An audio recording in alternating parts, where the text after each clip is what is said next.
Got mine at freaking Thunderbirds. Big What's company. up, guys? Welcome to the Tuesday, January 26th edition of the i5 Sports Ride. We got Briar back on the show.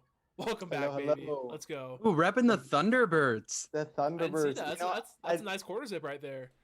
I was thinking with the Kraken news today, so I knew they were about to go out on Root Sports, start airing on Root Sports. I Yeah. have a Kraken shirt, wore it the other day, so I was like, you know what? Let's just throw on some Thunderbird gear. Some hockey Get in the gear. hockey mindset. Dude, I've worn this shirt 4 days in a row now. So, because I mean, like, let me just move this down. Look at how smooth that is. Ooh, That is it's That clean. clean. blue It's on the icy. white? Real It's clean. That icy. blue on the white, though? Oh, man, come on. Come Blue on. and the white is real nice. The blue really stands out, and it's a good blue. I like it. It It pops, yeah. It was, We're it gonna was have to a, get it was a cheap blue, too, so.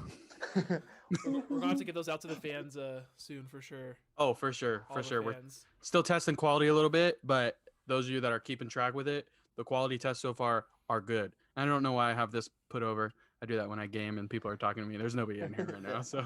Speaking of hockey, did you guys see that the Kraken announced a partnership with Root Sports? That's Mhm. big. That's what I was saying. I It's knew huge it for was. the Mariners, yeah. I knew it was coming, so I wanted to wear some hockey gear. It's huge for the Mariners because they won't be losing out on revenue. Like if they overlapped on a night they were playing or something or anything. Mhm. Like Yep. that's pretty big.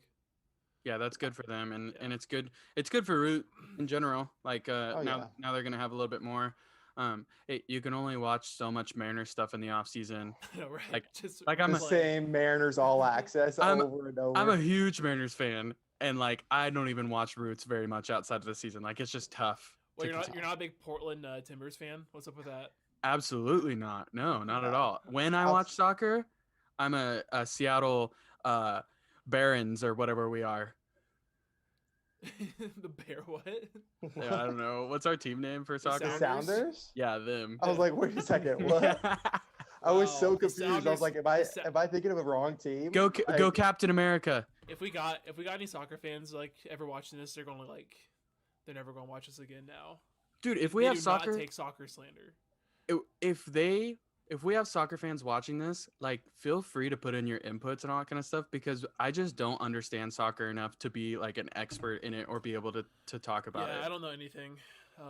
I just know that we made the MLS Cup this Yep. year and lost. Right? Is that what yeah, happened? won last year. We won last year, lost this year. Like that's pretty solid. Dynasty, I think, brewing. I guess brewing. so. Yeah.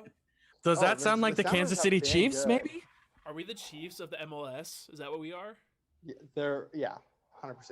Is that a little foreshadowing to my early prediction? I don't know. I feel like I should throw a hat on. You guys all have hats on. Do you feel left out? You gotta have I a do. Nike hat. I feel. a little Can't just bit- be any kind of hat. It's gotta be Nike. Yeah, we both have Nike hats on. He has white with black. I have black with white. Sorry, buddy. All right. Oh. Whoa.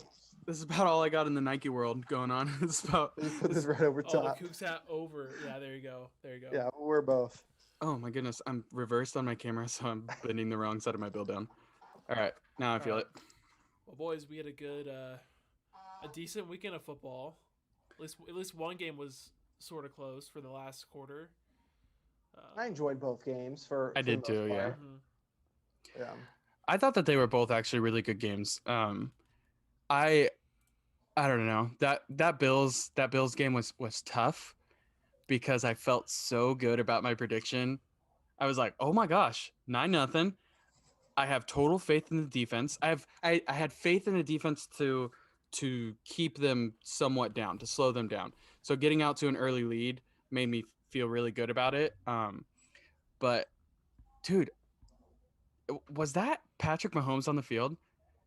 Like I'm still blown away of the performance that a guy who could barely walk a week ago, barely be able to stand on his own power, comes out and plays to that. Like he shut me up real quick. Like he was like, "Oh, I saw on i5 Sports and on the Game Day Sports Bar and Grill playoff preview that Mitchell Marquis is on, that he was saying that I was going to be garbage this week, so I'm going to show him what's up." And he just came out and showed me what's up. Like, Yeah.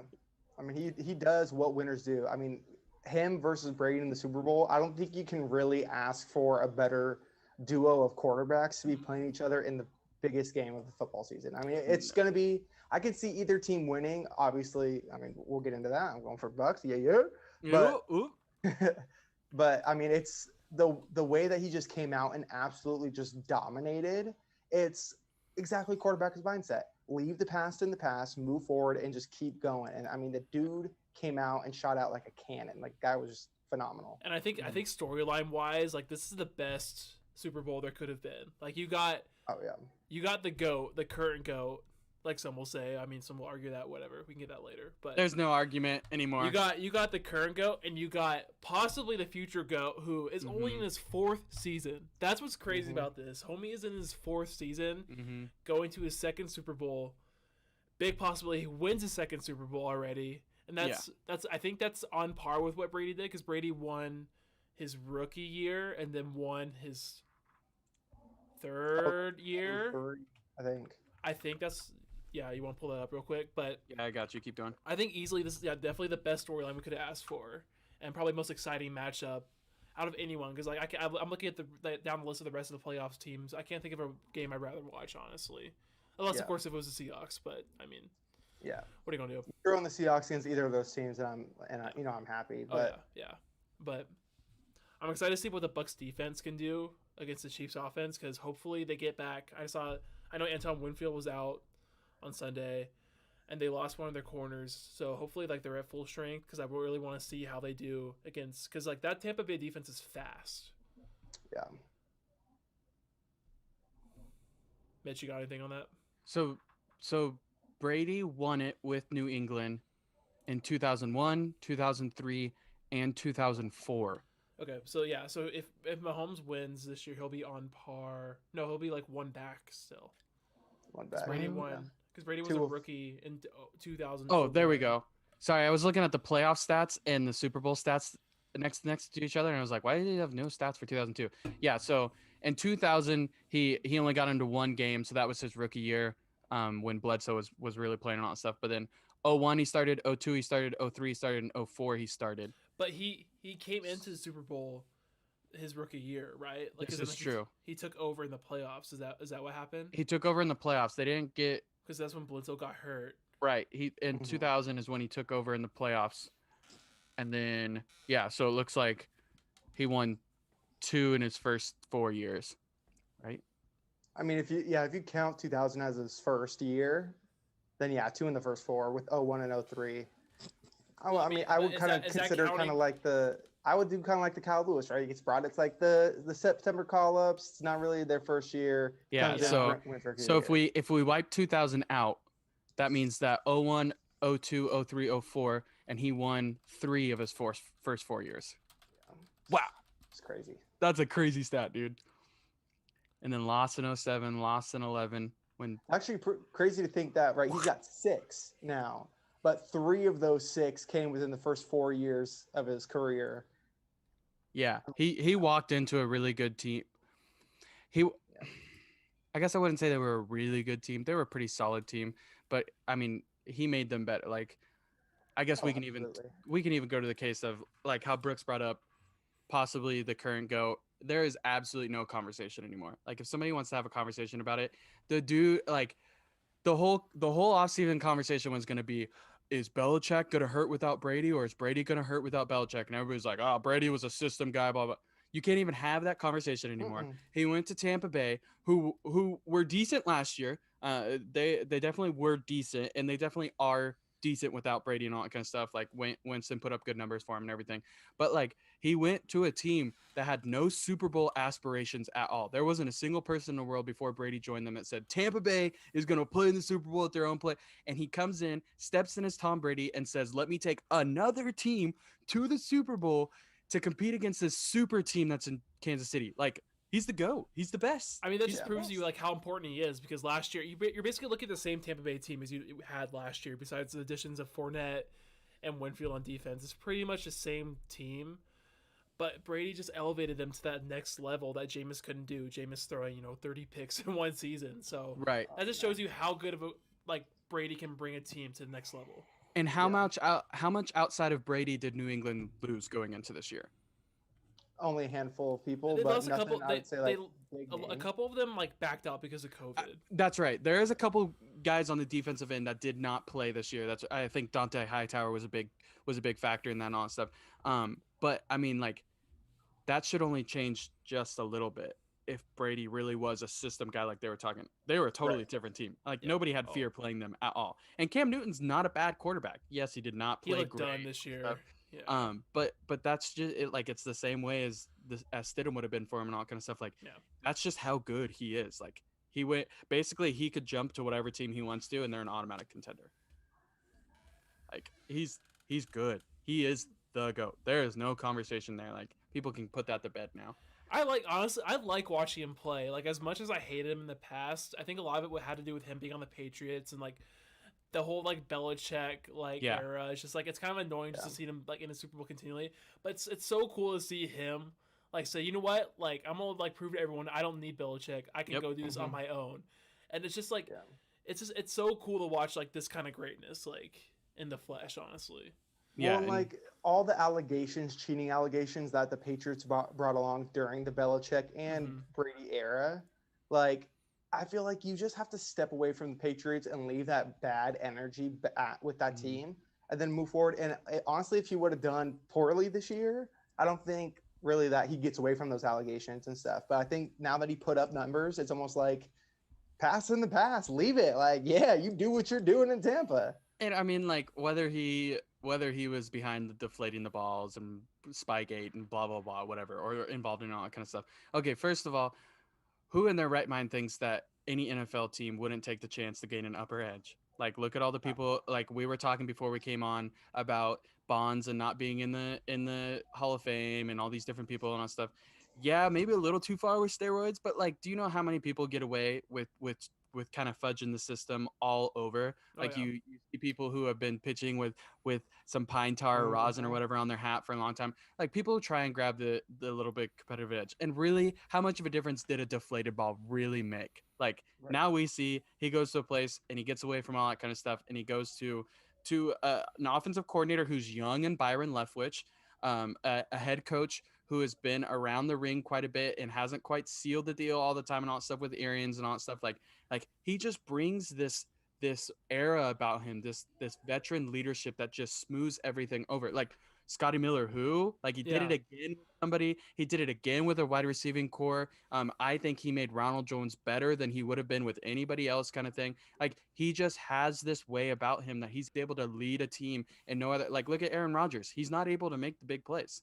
I know Brooks is. I'll let Brooks take over after I make this comment, but like, I mean, Aaron Rodgers doesn't make everybody else better with him because you see him attacking them and all that kind of stuff. We can, like, he makes everybody better. Brady makes. We can get to that later, but Yusuf going off that, Yusuf brings up a good point. He says that Brady is the GOAT because of what he brings outside of his arm too. He's a true coach on the field.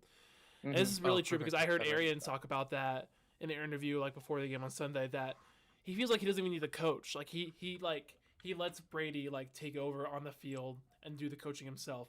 And that's something Belichick never let him do. Belichick is such a control freak. Gotta be his way. So Brady goes to this place in Tampa now where he can really show what he can really do outside of just like his talent or whatever, and show that he can actually be a coach like on the field and just like raise everyone level that way. Yeah. I think kind of going back to what Mitchell was saying too, like with Arians not necessarily being the proven coach, he goes into, I feel like, in a better mindset of allowing this veteran quarterback who's been around the league, who's won 6 Super Bowls, to take those reins and feels more comfortable doing so. But if you have a more experienced coach, they're going to probably pull on those reins a little bit more. They're going to take more of the control because they're the coach. That's their job. But Arians really ain't got nothing to lose. He's like, you know what? Let me learn from him as well. Let the players learn from him. Let him do his own coaching. And honestly, if Brady doesn't go and be an offense coordinator, head coach, or something when he retires, he's wasting his freaking talents, man. I think it's football. He kind of seems like a family man, honestly, though. After all this, that is true.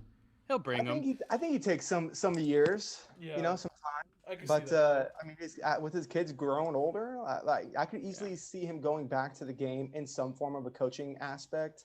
You know, I can see him on TV too. Yeah, that would be a cool one. I do not want him to pull a Romo, dude. I do. Romo's good. I love Romo's good. Romo. I I love hate Romo. listening to Romo. You hate I listening love to Romo? up there. I hate listening. You're to in the Romo. minority, love man. Romo up there. It was cool at first when he was like, when he would basically predict the play, right? When he was like, "Oh, Yeah. this is what the quarterback's seeing, this is sick. this and this is that," right? Yeah. I'm like, okay, this is a very like good insight that other broadcasters can't bring because they, Right. you know, they just don't have that experience. But the more I listen to him, it's just like, dude, shut up. I can't do it. I love it. I love the energy he brings, and you can just tell he knows what he's talking about too. Yeah. That's the cool thing because a lot of color guys are like so bland and like I don't know, Mhm. but I think Just kinda go through he the seems like he has routine. fun with it, and Yeah, you he can tell definitely he knows does. what he's doing too. Yeah. I'm probably also biased though because I don't like the majority of broadcasters when it comes to football. Football broadcasters just kind of piss me off sometimes. Yeah, At I don't Joe know. Buck, at Troy Aikman. that is true. That is true. But Yeah. but I think that in his game, it just showed like it showed that he made the bigger plays. Because you can easily go off of it, and I'll touch a couple on things. He had 3 picks and 3 touchdowns, where Rodgers only had 1 pick, I But- believe. But yeah, 2 of those picks were basically punts. Yeah, and I was gonna say that too. Another one was a catchable ball. They brought, Mike Evans Yeah. tips it up. Yeah. That shouldn't have been tipped. Yeah. And I think it sailed a little bit It on sailed a Brady. little bit. It was definitely high. Yeah. But like that's what we talked about with the passing game wasn't going to be as crisp as it could be because that little change in weather makes a ball trajectory go a little bit different. He gets back to Tampa Bay next week next week, and it's gonna be way different. But like you said, 2 of those were pressure coming off the outside, and he threw the ball up on 3rd down Mhm. because Mike Evans either makes a play or the cornerback goes and picks it, and it's just like a punt. Like Yeah. it worked perfectly for him. Like that's how you do it. Whereas Rodgers, he just didn't make the big play when he needed to. And we've touched on personally and outside of this, whether the fact Rodgers should have ran on that play in the red zone rather than trying to throw it to Davante Adams. I personally, for our viewers at home who are with me, and it might not be very many, I personally think there's not a chance in the world he scores if he runs that ball because you've got 2 linebackers and 2 defensive backs that are right there in the area that are closer to that corner of the end zone than he was. And Rodgers isn't the speed that we are accustomed to seeing. Like he's definitely getting older. And if you watch this, there was a picture that I sent to Brooks. Davante Adams was open, and like he was expecting the defense to keep flowing with him, but both of those cornerbacks decided to dive on Davante Adams. They made a good play on it. Like Yeah. I thought that he was open too. But that's true. That's true. Like he probably doesn't get in, but he does probably get a few more yards, and I think that makes LaFleur want to go for it on 4th down instead of kicking the field goal. I don't know. I think man. that changes. I think that changes the whole play calling scenario in his head. Because like I don't know. you either got 4th and goal to 7, or you say he scrambles, picks up 3 or 4 yards. Now you got 4th and goal. Now you basically got a 2-point conversion. Mm-hmm. I mean, that's kind of like the same thought process I had and thinking about where they were on the field. And maybe he does get in. Yeah. When a lot of people talk about like why didn't even where they were at, why did you go for that field goal? Like just within the game scenario. And for me, and that's where I go like back to it's if you run the ball, if you don't score, because I'm with you, I don't think he scores. He's slower than the average quarterback. Like you were talking about the positioning of linebackers. Odds are he doesn't score. 99 times out of 100, I'm guessing he doesn't score. However, you're right there on the goal line, 4th and inches. That's a lot better of a play to then have to go for, at that point, you don't kick a field goal. 4th and inches, you miss, they're right on their edge or right on the end zone, and you might possibly get a save to get the ball back. There's other like options that can come out of it if you're right on the goal line as opposed to a few yards back. So I'm in the middle. I feel like he should have ran. I think that would have been the smarter thing to do. But in the moment, can you process all of that so quickly to be like, no, I should run because it's going to be in a better spot if I don't get it? Because you're thinking you're going to get it if you run. I think that there was just so much, like there was obvious in an interview that Rodgers had, and he was just you could kind of tell that he was upset about the field goal option. There was an obvious disconnect between LaFleur and Rodgers on what they wanted to do there.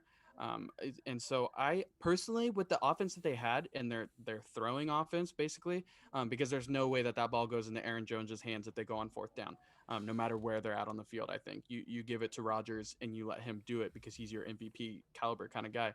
I personally think I would like a little bit more space. I think, especially when I'm playing Madden, and that's so realistic to the real life. I had a play today that just drove me nuts. But like, I like a little bit more space from the goal line to be able to make some routes more available and all that kind of stuff, a fade, all that kind of stuff, and how well Devontae Adams is off the line to be able to get a couple of yards ahead of a guy and make a play. I think that LaFleur was going for the kick no matter what. And why would you do that? Why? My thought, I mean, it was instant. I was like, oh, they're going for it on fourth down. And no, they didn't. You gave the ball to Tom Brady to seal the game. Like, I'm already scared enough as it is to give the ball to Tom Brady in clutch time to go win the game. But you gave the ball to Tom Brady to just run the clock out to seal the game? What are you doing? Obviously, he's going to do it. Like, he's playoff Tom. He's going to do it. You've got to go for that. It's not like it even like cuts it down to a field goal game. They had to score a touchdown anyways. Yeah. And like, that's the thing. Like, you have the ball. You have the ball in that scenario. You take advantage of that. You have, I don't want to say it, but you have probably one of the best quarterbacks to play in our time. Keep the ball in his hands. Let him try to make one more play on fourth down. And if he doesn't get it, you're in the same scenario if you kick the field goal. You try to stop him. And yeah, like, you're going to have to like go for a 2-point conversion now if you do get the ball back and score. But that's better than like just giving the ball back and not having another chance.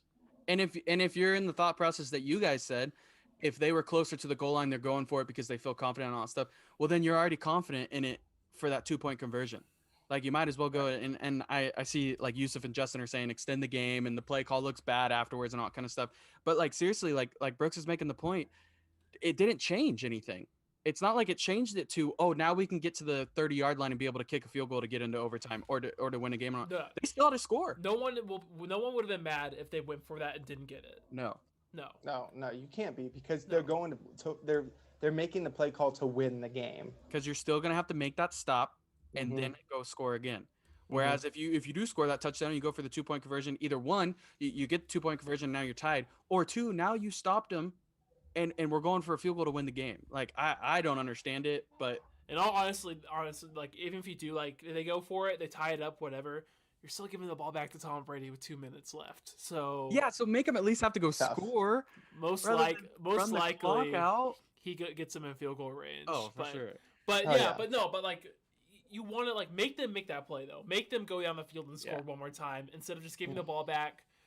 Run it, give it to Fournette a couple times, throw it out route, boom, game over. Exactly. I was licking my chops. Yeah. I thought they were going to tie it up right there, go for it, and then I was going to be right. Tom Brady was going to march him down the field. Gronk was going to go and just be clutch after his one catch that he had that was clutch earlier. Yeah. Man, but I don't understand that, but I thought Tampa Bay looked good. I mean, yeah, they probably could have sealed it a little bit better and ran away with the game. But the scary thing is that both of their safeties are now out. One was already out before the game, and then the hyphen name Whiteside / whatever it is, Scantling or whatever. I don't know. There was 12 different hyphen names in the game. He went out with a shoulder injury, and so they're a little weary on him. If they have both of them gone for the Super Bowl, that's going to be pretty tough because their pass defense already wasn't amazing. They really lean on their run defense. So that's going to be really tough for them if you're going up against Mahomes, Hill, and Kelsey. And nobody even mentions the fact that those other wide receivers that are with them, Sammy Watkins is about ready to be back for the Super Bowl. Robinson is looking good. Mecole Hardman's as fast as... Yeah, Hardman is just as fast as Tyreek. Yeah. And even though he dropped that punt, he dropped the punt, like it happens. It's not a big deal. They still won and all that stuff. Like, that's a really deadly passing team. And Le'Veon Bell coming out of the backfield. So if they're down both of their starting safeties already with a weakened pass defense, that's going to be really tough. You're definitely relying on Tom to score for you. Yeah. So real quick, before we move on to the Chiefs and Bills, but how does this game affect Aaron Rodgers' legacy? Because we already talked about this a little bit, like on a personal side. Like, what do you like? What do you guys feel with that? I really don't think it affects it all that much. I think from where it's already at, I think he's already kind of had that cloud over him of he can't make the big play in the playoffs because it's happened before. So I really don't think it changes all that much. Do I think he's still MVP for the season? Absolutely. In-season numbers were phenomenal. Come the postseason, he's got one ring and one ring only. And I think that's what he's going to be known for. I don't think he'll ever, I don't think he'll ever have another ring. I don't think he's good enough to make those clutch time plays. And I think it's probably because he hasn't been in those situations enough. I don't think his legacy changes all that much. I think it definitely cements him in a tier below Tom Brady. Yeah. He's a phenomenal player, but like we talked about, Tom Brady makes everybody around him way, way, way better. I do not think that Aaron Rodgers has absolutely that capability that Tom Brady does. Because we go and we look back on the offseason, we look back. I would be frustrated if I was him too. Like, seriously, you guys went and got a quarterback in the first round instead of giving me some more offensive options of names I can actually pronounce. St. Brown dropped the ball in the end zone. I mean, surefire 2-point conversion right there for him. And then now they're not going for a 2-point conversion again later at that time. They're going for the touchdown and they're going for a PAT to tie the game up. Like he still has those no names with him and they didn't go in surefire. I think his legacy and I think everything is a different conversation right now if the Green Bay Packers did a better job at being able to get him weapons and build around him. I think that Aaron Rodgers leaves in the offseason. It's the best thing that can happen to him. How many more years do you think he has in the NFL? I think he's got a couple more left in the tank. I think he stays in Green Bay one more year. And then I think his contract is up after next year. But there's a lot more tension again coming and all that kind of stuff. I think the best thing for him is leave. Aaron, listen to me. Leave now. Leave now and forever hold your peace. Go somewhere that's going to appreciate you and do big things. TikTok that and send it to Aaron Rodgers. Yeah, I think, when you look at the quarterbacks within, I would say Rodgers era, I think kind of like going back to Yusuf, he's going to be brought up in that conversation of the greatest of all times. He's a phenomenal quarterback. There's no doubt about that. But I think Mitchell said it right, where losing this game and the manner in which he lost it really concretes him one level below Brady. Brady will always be like top 1 or 2 greatest of all times. Like, I think he's in that situation, or I think he's in that conversation. And Rodgers, his name gets brought up, but it's almost like as quickly brought up and as quickly as diminished. It's just like, no, yeah, Rodgers was good, yeah, but he's not Brady every single time. Rodgers was good, yeah, but he's not Brady. Mm-hmm. Yeah, I think especially in football, this shows how hard it actually is to get to the Super Bowl. Because you see, there's so many great quarterbacks out there who've only won maybe one Super Bowl or didn't even go to the Super Bowl, like Dan Marino, a couple others like that. And I think you put Aaron Rodgers, Sorry, shoot up on my load. Yeah, I think you put Rodgers in that same category as maybe Drew Brees. Because remember Drew Brees, he only ended up only winning one Super Bowl as well. Yep. But Drew Brees, he has all the stats above Rodgers right now, but Rodgers could easily pass those in the next few years. So yeah, and those are really good points. That I mean, it is so hard to get to the Super Bowl in one, and I think more and more people are starting to realize how hard it is to win the Super Bowl, even when you get there.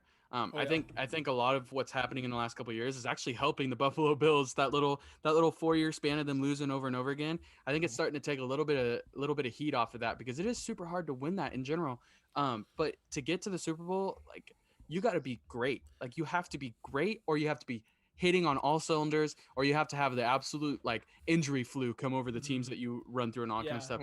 But like, literally, guys, this dude is unreal. Like, there's no conversation. He's got 1, 2, 3, 4, 5, 6, 7, 8, 9, 10, 11, 12, 13, 14, 15, 16, 17, 18 years that he makes the playoffs. This is Tom Brady. Yeah. Is that every year? That's every year. He's made the playoffs every single year. He's got 2, 4, 6, 8, 10 Super Bowl appearances now.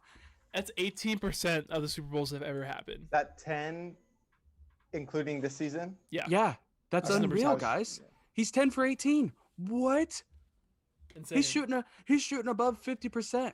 Nuts. Like, literally, it looks even better now because I made the stat the other, but like, it's an even better percentage now.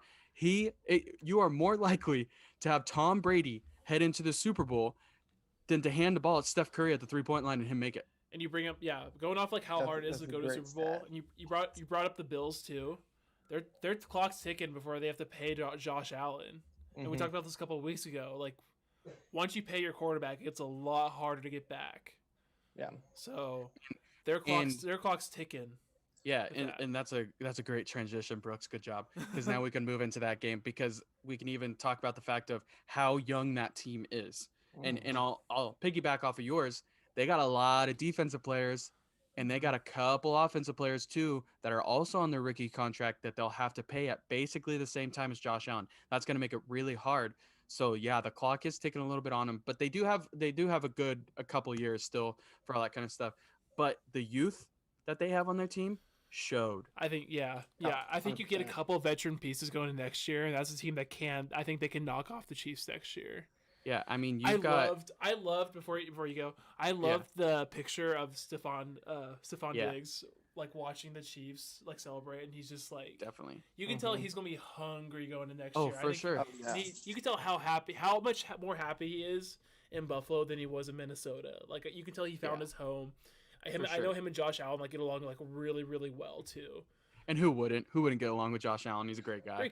Great guy. Great country boy. When you get him on the show. But that'd be awesome. I'd go crazy. But Stephon Diggs, I'd go crazy for literally the worst quarterback ever. Like right? That'd be so cool. Right? Dan Orlovsky. We'd let him run through here. Shout out to the touchback run. But I think it speaks wonders to what a veteran leadership and what a veteran presence can do for a team. You talk about all these different people on the Buffalo Bills that were super excited about their defensive players, some of their offensive studs, all that kind of stuff. Outside of Stephon Diggs, I don't know how many people I talk about that make a difference on the field for him that is a veteran presence, that has been there before, that has been in the playoffs and all that stuff. And even Diggs, I wouldn't necessarily coin as a veteran. I mean, he's still really young, and he's still only been in the league a couple years. Like, when that's your veteran presence and that's all you got for it, it's going to be Cole Beasley. I was going to say, come on, don't forget I'll give Cole Beasley that. But he also doesn't have a ton of playoff experience either and all that kind of stuff, and long runs it and everything. So it really speaks. I mean, you get a guy like Tom Brady, but it's not only Tom Brady on that other side. It was Gronk. It was Leonard Fournette is a veteran in the league, although he doesn't have a lot of playoff experience. A lot of defensive pieces for him. JPP, you got people like that who are veteran presences for them and have been in the playoffs before. You look at Kansas City, they just won it last year, so they've all got playoff experience. You got a guy like Travis Kelce. You've got a guy like Tyrann Mathieu in the secondary for him and stuff. Those veteran leadership key pieces for him make a huge difference, because Kansas City looked at that 9-0 deficit and went, we got Mahomes, we got Hill, we got Kelce, we got total confidence in every single one of them. You flip the script on that and the Bills go down 9-0, and they might panic a little bit. They might go on and stuff. And so they don't make that comeback like the Chiefs can do. And the Chiefs offense is unreal. You try and stop the quickness of Hardman and Hill, and Kelce devours you up the middle. You try and stop Kelce of being able to devour you in between the numbers, and then their speed showcases on the outside. Then Mahomes makes plays with his legs. They're never out of a game. They're never out of a game, ever. It's unreal. Going back to the Bills, so I'm really excited to see what they do this offseason, because they are so young. They've never been in that situation in the playoffs in the AFC Championship game. They made it last year. They got eliminated in the first round. Yeah. So I'm excited to see what they do. You bring in a couple veteran pieces, maybe someone on the D line, maybe someone on the O line. Then maybe draft like a dynamic back out of the backfield, because I think that's a spot they were kind of lacking. Like, Devin Singletary's okay. Zach Moss, he's young, he might be good, but maybe you go get Najee Harris or Travis Etienne. Yeah. Like, they are a couple pieces away from being able to take the Chiefs, take on the Chiefs, like, for sure. Like, the Chiefs might lose. I haven't really looked at the Chiefs, who the Chiefs are losing this offseason, but I'm sure they're going to lose a couple, especially after they like maybe win one more Super Bowl. Right. So I can see the shake-up there. Yeah, I mean, even though they lost in pretty bad form to the Chiefs, when you look at the fundamental gameplay that they had all season, but even in the game, they're a really good team. And like you said, they really are just like 1, 2, 3 pieces away from definitely being contenders against the Chiefs every single time. That game, I could see it being Bills and Chiefs season after season for the next 2 or 3 years. Like, it is going to be, and it's going to be a high impact game and a great one to watch. I'm going to love that. I'm super excited to see what the Bills are going to be like within the next coming years. and how it's going to shape out against the Chiefs, because that rivalry is going to become strong. It's going to be good. It's going to be fun. Yeah, they're going to be playing each other every year in the regular season too, because they're both going to be winning divisions. So yeah, and I'm super pumped that we're on the other side. So yes, we don't have to try and go through that road. I don't know if you cited Yusuf's comment, Mitch, but he said, "I feel bad for QBs like Allen Lamar and other young greats in the AFC. So legacy's going to be ruined by Mahomes. Like kind of like, they'll see like you can predict that, but I don't think that's going to be the case here, because like we were talking about, it's so much harder to build a dynasty in the NFL, like in the NFL. Like we saw him do the Brady, but remember Brady was taking pay cuts that whole time, so they can build great teams around him. Yeah, but I mean, like, and Mahomes' contract is going to go up in 2022, up to like that huge like 35 mil a year threshold. Yeah. I forgot to is it push my screen so I didn't see the chat. He's gonna get 40. But like, well, he already got signed, so I think it's his new contract starts in 22. I think. Yeah, that's where the extension starts. Yeah. But that's the thing. That's what great quarterbacks do. Like Tom Brady that's why he's the GOAT. That's partially why he's the GOAT. I mean, that's just an outlier though, because no one else has ever done that. So you can't say like that's what great quarterbacks do, but. That's what the greatest of all time. That's what the greatest of all time. Right. Yeah. And that's what makes him that. He didn't necessarily go out and grab a bajillion different pieces that were unreal. Like he had that couple years with Randy Moss. I think actually might have been one. But like they never really made those big splashes, but they made so many little splashes around him. They fortified the defense. They fortified the offensive line. They gave him people who can catch the ball and make plays with a good enough quarterback, all that kind of stuff. Like that's what's going to cement him in so many different conversations. He took those pay cuts, and that's what got him to 18 different playoff appearances and 10 different Super Bowl appearances. And that wins the conversation for him. So him being a selfless quarterback, that's his veteran leadership. That's himself going, dude, okay, I get it. Scotty Miller, you dropped a pass earlier in the game for me, but I'm going to hit that huge touchdown going into the halftime for you. Yeah. Aaron Rodgers doesn't do that. He didn't throw another ball to St. Brown. He dropped that ball and he didn't look at St. Brown's direction probably the rest of the time. Brady makes people better when he does that. I think Patrick Mahomes is going down that stretch where he just makes people good, because Mecole Hardman, he's good. Yeah. Robinson, he's good. Sammy Watkins, I love Sammy Watkins. He's great and all that stuff. But like they become even better in the Chiefs offense. Like Mahomes just does so many different things. He's going to be in a different conversation and category than Brady just because of the plays that he's able to create. Not necessarily to see those options, to see that all stuff, but he creates these options. Brady just sees everything that's going to happen. He knows who's going to be open. He throws wide receivers open, all that kind of stuff. Mahomes literally creates opportunities that nobody else in the league does. Yeah. And he showed it again. Yeah. It's tough to say that one player as well will ruin the other quarterback's legacies, when even now, like today and within the past, I'd say like 5 years or so, it's always Manning, Brady, Breeze, like and Mahomes. Like we're having this conversation about who is the greatest of all time, and all these names are popping up. In 10 years, it's going to be, Mahomes, Lamar, Allen, Watson, Allen. Like all those players' names are still going to be there. And even but even if you can even if you can put Mahomes at the top 20 times out of 20, like those other names are always going to be in that conversation, and it's always going to be debated. That's a good point, because even in Brady's run of terror, like in the AFC, you still every few years you had a Big Ben get in there. He won a couple of the Steelers. You see Peyton Manning get in there a couple of years. It was mostly those three, just like kind of like trading off with Brady every like 4 years, but. Can't forget about our guy Flacco too, but yeah, that 1 year was amazing. Oh yeah, I love it. But hey, I will give it to him. That 1 year was dang good. Like that was pretty phenomenal. impressive, and he puts himself in a conversation because of it. Yeah. But here's the thing. I agree with you. Mitch, one more thing. I'm gonna say one more thing. No. We got beef. I5 beef. But all I'm saying is that like I don't think it's going to hurt their legacy, because I don't think Peyton Manning's legacy is hurt. I don't think Big Ben's legacy is hurt, just because they're going to get Allen and Lamar. They're going to get a few years like where they knock off the Chiefs or anyone. Like there's going to be those a few outlier years, even though the Chiefs might be like dominating the majority of them. I think they like get a couple years in there too. I'm with Yusuf. We are together so much. Like honestly, I think Yusuf and I are like this already. We're BFFs. But here's the thing. Aaron Rodgers. It's a perfect. I love it. This is a perfect description and detail and example of this. we literally both sit here, all three of us sit here and go, yeah, but Aaron Rodgers isn't as good as Tom Brady.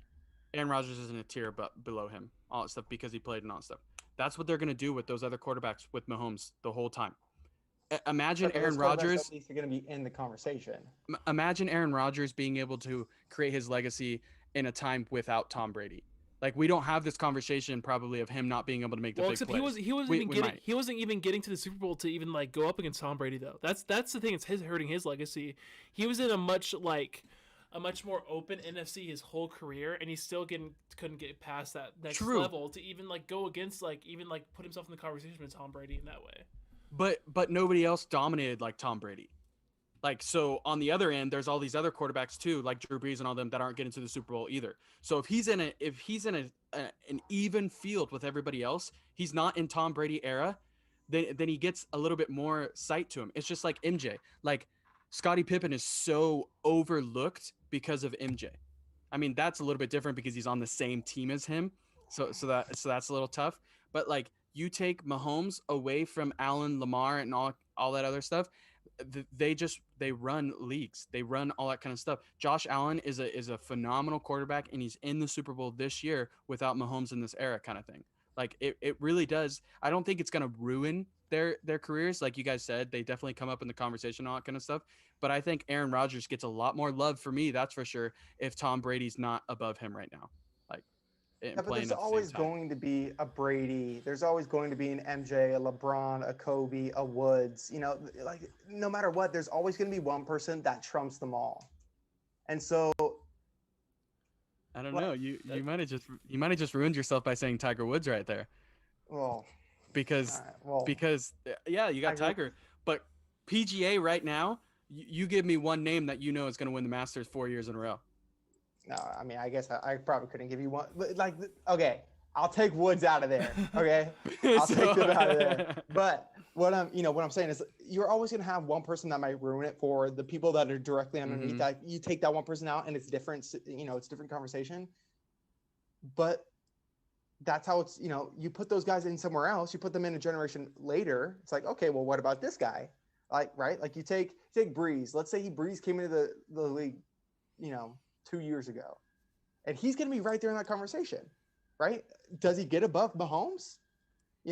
Peak Breeze versus peak Mahomes, did they end up getting above Mahomes? Probably not. But he's also Brees, right there with Brady. You put Drew Brees 10 years earlier than when he came in the league, and he's Tom Brady. All this is showing is just how much winning affects a person's legacy. Oh, by far.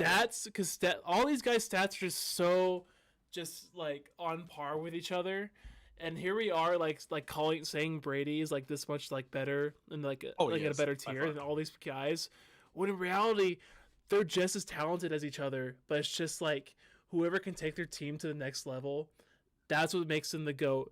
That's what makes them great. 100%. Yeah.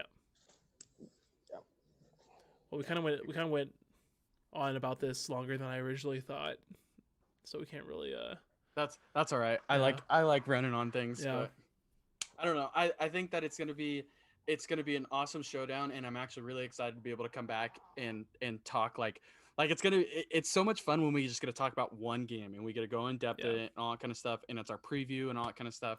I'm gonna shock you guys probably with my prediction when we get to that. You guys probably aren't gonna know which way I'm gonna go with that, but yeah, I'm half right. We'll get to that. Yeah. Oh yeah, we were all 1-1 on Sunday. Brian wasn't in the show, but Mitch and I were 1-1. Yeah. So I was it's a wash. What, 2-4? You picked the divisional games, right? So yeah. So there were there were 4 games for you to pick. You were 2-4-4, not 2 and 4. 2 for 4. Yeah. Yeah, you were 2 and 2. Oh, did I say 2 and 4? Yeah. Yeah. And you were close. I will give you that Browns game was very close. Browns game, man. It was very close, and I was right there with you. But it's gonna be. I thought that both games this weekend. And I mean, like, even the Bill, like, at the end of the game, the Bills were this close to scoring another touchdown to bring it within 7, and they had already gotten an onside kick. Maybe it happens again. Never know. I mean, and that took a big hop again on the next onside kick. It really wasn't as far of a game as the scoreboard said. But like you guys said, it just wasn't. I thought maybe they were ready for it, but they just are too young and they're not quite there yet. They add a couple pieces to see what happens in the offseason and all that kind of stuff. It's just like, I mean, and we're gonna talk about it eventually. It's just like the Mariners. I mean, they're in the same spot that they were really young. It showed a lot in a 60-game season. They didn't compete for that division title like we thought they were going to, but they really are just a couple of extra pieces to add in away. Look at the Chicago White Sox. They were in the same situation 2 years ago. They added those couple pieces, and holy cow, they added some more pieces this offseason. And now they're in championship conversations. Like, it really makes a difference what you do. Yeah, I'm not trying to steer the conversation too far away, but I'm really interested to see how the 60-game season and the taking away of the minor league season affects that 2021 timeline that Dipoto really set out, right? Yeah. 2021, he's like, we're in the playoffs and we're contenders. I think we could get playoffs, but I don't know necessarily if we're World Series contenders at this point in time because of the lack of a season being missed by the minor league players that are supposed to come up and push us over the edge. I think we need to save some of this because I really want to have an episode just dedicated to baseball because I really want to talk like free agency stuff tonight because like there's some like big moves going down. So let's run. I think later this week maybe we just need to hop on just like do a quick like show. I feel it. What's going on in baseball world? But we're gonna talk about the middle linebacker free agency. The middle line, yeah. Dummy. I was confused. You said MLB free agency, and I was like, "What is going on here?" Yeah, and the first thing you go to, the biggest baseball guy I know, the first thing he goes MLB is to middle linebacker. I thought maybe you were saying that we needed to pick up another middle linebacker. I thought maybe something happened to Bobby, and I didn't see it. Oh, that's gonna be a sad day. That is. But yeah, I think it's huge, and it's already moving. Like we saw, we saw Realmuto got his contract today to stay with the Phillies. Like I mentioned, the White Sox have made some really big splashes. Let's save it. Let's save it. Let's save it. We're gonna save it. We're gonna save it. So, thanks to everyone who hopped in the chat today. That was awesome. Yes, had a good run. Justin, I appreciate the shout out early on. I saw it. Love you too, bro. You guys can follow us on all the social medias. We're being more active on there. Make sure to subscribe to us if you guys haven't and like the video. Briar, thanks for joining us again. Yeah, appreciate it, guys. Get you on here as much as we can. Yes, and then make sure you guys go follow Briar on Twitch. Yes. Are you affiliated yet? I'm right there. He's right I got one more step. So I'm gonna put in the chat. His needs Twitch those average for viewers. You guys go follow him and like let's get that average viewers number up for him. Get that up. He is so close, guys. Like it's so sick. Close. And I played with him last night, and we are good. We are good. I guess pretty fun. Go follow him on TikTok because you can hear my voice just barely in the background of it. Middle school. Come on. And if you watch it, like I got screwed right before it happened, and that's why I'm pretty TikTok. Hey, but I got his back because that was the team that did it. He did. That was. I got you. Yeah. Real. So I threw the Twitch link in there for you guys to go check him out, and yeah. Mitch, we're super excited. We got a lot of stuff. Let's go. We got a lot of stuff, and we're looking at doing maybe a couple times a week. We're reaching out to you guys. We might have some mini shows coming your way. There's a lot of stuff happening. We are so excited, like unreal. Things are starting to move. Maybe some things are starting to open up. Maybe, hopefully, maybe the MLB is gonna have some fans this year. I don't know. We'll see what happens. But for today, once again, thank you for joining us on this ride. Always 10-2. We buckle our seatbelts first. You guys were buckled this whole time, and we just want to thank you for once again taking this exit with us. And we'll catch you on the I-5.